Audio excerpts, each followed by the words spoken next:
Bella notizia, sempre da buoni ritardatari, ma bella notizia, si doveva fare qualche mese fa. Consideri che io sono stato il primo a livello europeo, ma lo posso dire, penso ancora alla volta di aprile scorso, quindi sto parlando del 2020, quindi aprile 2020, più di un anno fa, a parlare di passaporto sanitario. Vi ricordate quanti attacchi ho avuto? Oggi si parla di Green Pass e si chiede Green Pass.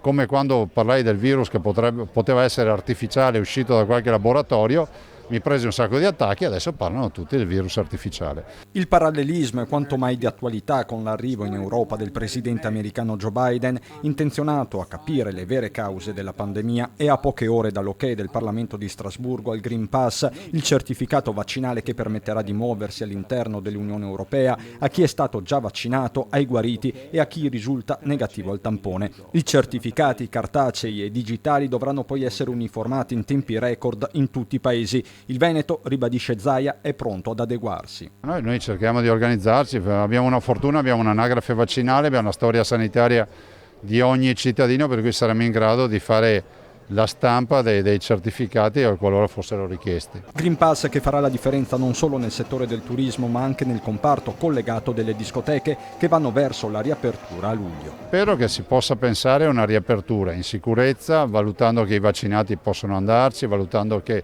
chi ha fatto il tampone possa andarci o chi ha avuto la malattia.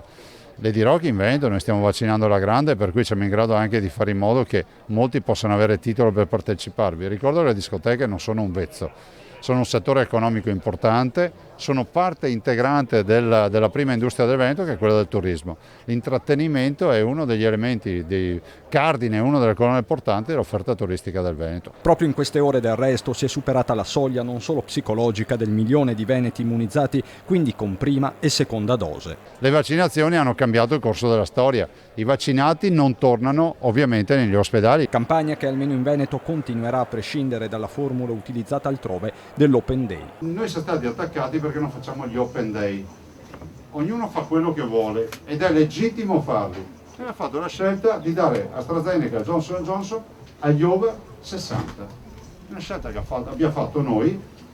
Riusciamo comunque a vaccinare tutti i nostri ragazzi con Moderna e Pfizer, però abbiamo fatto questa scelta, lo si sappia, quindi non venite ancora a chiedermi dell'Open Day perché non lo facciamo. Formula vincente non si cambia in attesa delle nuove dosi annunciate dal commissario Figliuolo. Siamo la prima regione d'Italia, la prima grande regione ad aver avuto riconoscimento di zona bianca, e quindi siamo la prima grande regione italiana ad aver cessato anche il coprifuoco, il che non vuol dire che dobbiamo fare la festa della liberazione.